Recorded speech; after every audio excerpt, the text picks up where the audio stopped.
এবার কন্টেন্ট ক্রিয়েটরদের মানে আমাদের বাস দিলেন পরিচালক হিমেল আশরাফ। আমি একাই রাজকুমার গান প্রকাশের পর একটি লম্বা স্ট্যাটাস বার্তা দেন এই পরিচালক। হিমেল আশরাফ ভাই খুব ভালোভাবেই জানতো দর্শকদের গানটি ভালো লাগবে না। প্রথমে হিমেল আশরাফের পুরো পোস্টটা হুবহু আপনাদের পড়ে শোনাচ্ছি, তারপর আমি কথা বলবো। পরিচালক হিমেল আশরাফ বলেন, সিনেমার বিভিন্ন কন্টেন্ট সিনেমা মুক্তির আগে আলাদা আলাদাভাবে প্রচার হয়, তবে সেটা কিন্তু সিনেমার একটা অংশ।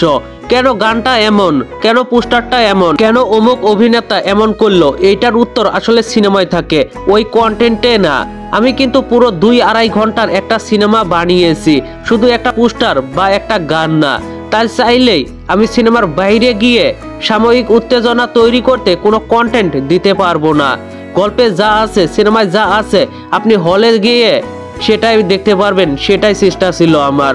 আমি ব্যক্তিগতভাবে গল্পের সিনেমা বানাতে পছন্দ করি। সুলতানা, বিবিয়ানা, প্রিয়তমা কিংবা এই রাজকুমার সবাই গল্প নির্ভর সিনেমা। আমার প্রধান টার্গেট দর্শক মধ্যবিত্ত, যারাই আসলে আমাদের বড় অংশ। এর মধ্যে ফ্যামিলি দর্শক আমাদের প্রধান নিশানা। তবে আমি চেষ্টা করি সব ধরনের দর্শকদের পছন্দের কিছু রাখতে।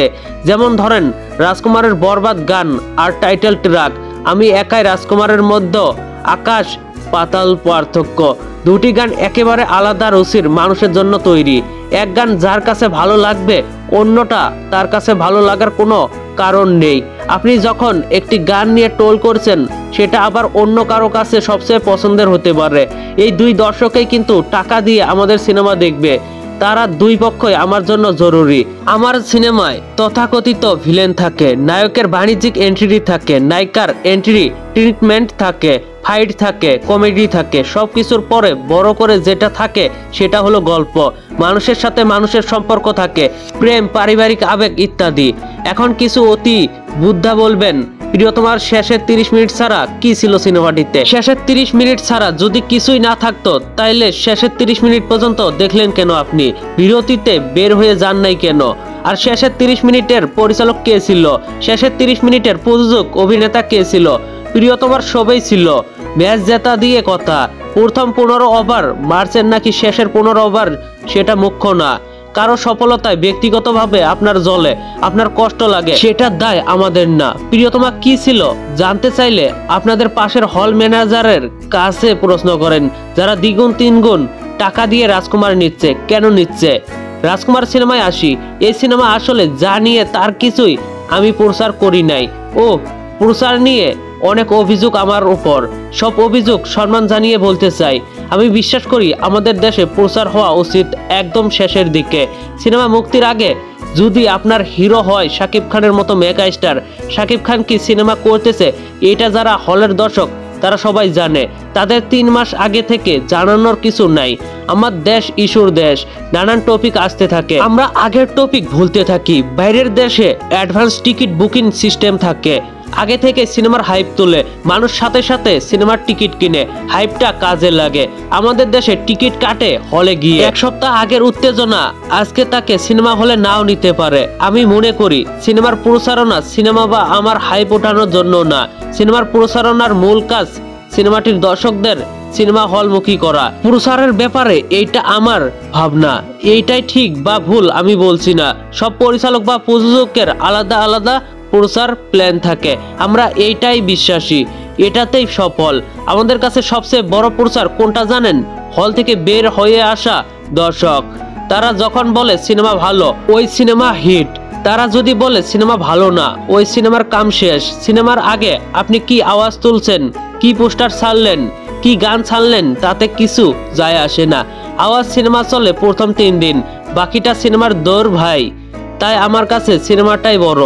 আমি জানি হল থেকে বের হওয়া প্রত্যেকটা দর্শক হবে আমাদের সিনেমার প্রচারক। প্রিয়তমা তারাই হিট করাইছে, রাজকুমারও তারাই হিট করাবে, কারণ আমরা রাজকুমার বানিয়েছি সাধারণ মানুষের জন্য এবং এই সিনেমা তাদের ভালো লাগবেই।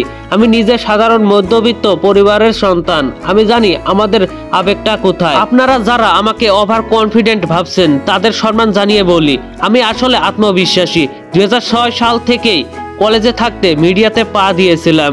নানান ঘাত প্রতিঘাত পার হয়ে দেশ ছেড়ে প্রবাসী হয়েও এখনো সিনেমায় টিকে আছি, ওই আমার আত্মবিশ্বাসের জোরেই ভাই। আর সাথে আছেন শাকিব খান এবং আরশাদ আদনান, এই দুইটা মানুষ আমার উপর আস্থা রাখে, এটাই আমার জন্য অনেক বড় কিছু। এদের কাছে আমি আজীবন কৃতজ্ঞ। এই দুইজন ছাড়া আমি না সিনেমা বানাতে পারতাম, না কেউ আমার সেই সিনেমাটি দেখতো। লিখি না করে অনেক কিছু লিখে ফেললাম, ক্ষমা সুন্দর দৃষ্টিতে দেখবেন আপনারা। রাজকুমার আপনাদের ভালো লাগবে, আপনাদের হাসাবে, কাঁদাবে, ভাবাবে। সিনেমা হলে আসেন, ভালো বাংলা সিনেমা দেখেন, শুধু রাজকুমার না, সব ভালো সিনেমা দেখেন। আর কবে কোন দিন সিনেমা বানাতে পারি কি না জানি না, তবে রাজকুমারই আমার জীবনের সেরা সিনেমা হয়ে থাকবে সেটা বলতে পারি। কথা দিচ্ছি আপনাদের ভালো লাগবে। একটা প্রশ্ন রেখে শেষ করি, বলেন তো সিনেমার নাম রাজকুমার কেন? পরিচালক হিমেল আশরাফের পুরো কথা আপনারা শুনলেন, তিনি কথায় কথায় মধ্যবিত্তদের টানে কেন? একজন সুপারস্টার শুধু মধ্যবিত্তদের জন্য না, উনি সবার জন্য। এটা হিমেলের জানা উচিত, মানা উচিত। আমার সন্দেহ হচ্ছে এনারা ভারতের সাউথ বলিউডের কোনো সিনেমা দেখে কি না। আমি একাই রাজকুমার গানে যেই বাজেট খরচ করা হয়েছে এইটা কিন্তু প্রশংসার দাবিদার। তবে ফেরারি ফরহাদ সেই আদিম যুগকে টিকটকারদের মাধ্যমে ফিরে এনেছে, সাকিবকে পুরাই টিকটকার বানিয়ে দিয়েছে সে। দর্শকরা সত্যি কথা বলুন তো, যদি এটা সাকিব খান ছাড়া অন্য কোনো হিরোর গান হইতো আপনারা কি করতেন? গানটি কি আপনারা দেখতেন? আপনাদের উত্তরের অপেক্ষায় থাকবো আমি। দ্বিতীয়তে, হিমেল আশরাফ এখনো কনফিডেন্ট প্রিয়তমা মাস্টারপিস সিনেমা ছিল, রাজকুমারও তেমন মাস্টারপিস হবে। এই বিষয়টা নিয়েও আমি কিছু বলতে চাই না, তবে আমাদের তো আপনি পুরো একটা বাস দিলেন। আমরা নাকি আপনাদের ভালো সহ্য করতে পারি না, আমরা নাকি রাজকুমারের বিপক্ষে কথা বলছি, আমাদের জন্য সিনেমার হাইপ কমে যাচ্ছে আপনার। আরে ভাই, আমরা কেন আপনাদের পিছনে লাগবো? আমরা তো অনন্য মামুনের পিছনে লাগছি না, আমরা তো রায়হান রাফির পিছনে লাগছি না। তারা ভালো কাজ করছে, আমরা প্রশংসা করছি। আপনি ভালো কাজ করুন রাজকুমারে, আমরা প্রশংসা করব। আপনার রাজকুমারের এই গানটির রিভিউ আমি কার জন্য দিচ্ছি? অনলি শাকিব খানের জন্য। শাকিব খান ছিল বলেই আপনার প্রিয়তমা এত বড় মাইল ফলক এনেছে। আই থিঙ্ক রাজকুমারও আনবে। তবে সত্যি কি দর্শকদের আপনি ঠকাচ্ছেন না? কি বলবো আর। যাই হোক দর্শকরা, আপনাদের কাছে মাস্টার মেকার হিমেল আশরাফের কথাগুলো কেমন লাগলো? এই মাস্টার মেকার বস্তা পচা নির্মাতা হিমেল আশরাফকে নিয়ে আপনারা কি বলতেছেন? অবশ্যই নিচে থাকা কমেন্ট বক্সে জানাতে ভুলবেন না। আমার কথার সঙ্গে আপনারা কি একমত সেটাও নিচের কমেন্ট বক্সে জানাবেন। আর ভিডিওটি ভালো লাগলে একটি লাইক দিয়ে বন্ধুদের মাঝে বেশি বেশি করে শেয়ার করুন। ধন্যবাদ পুরো ভিডিওটির সঙ্গে থাকার জন্য।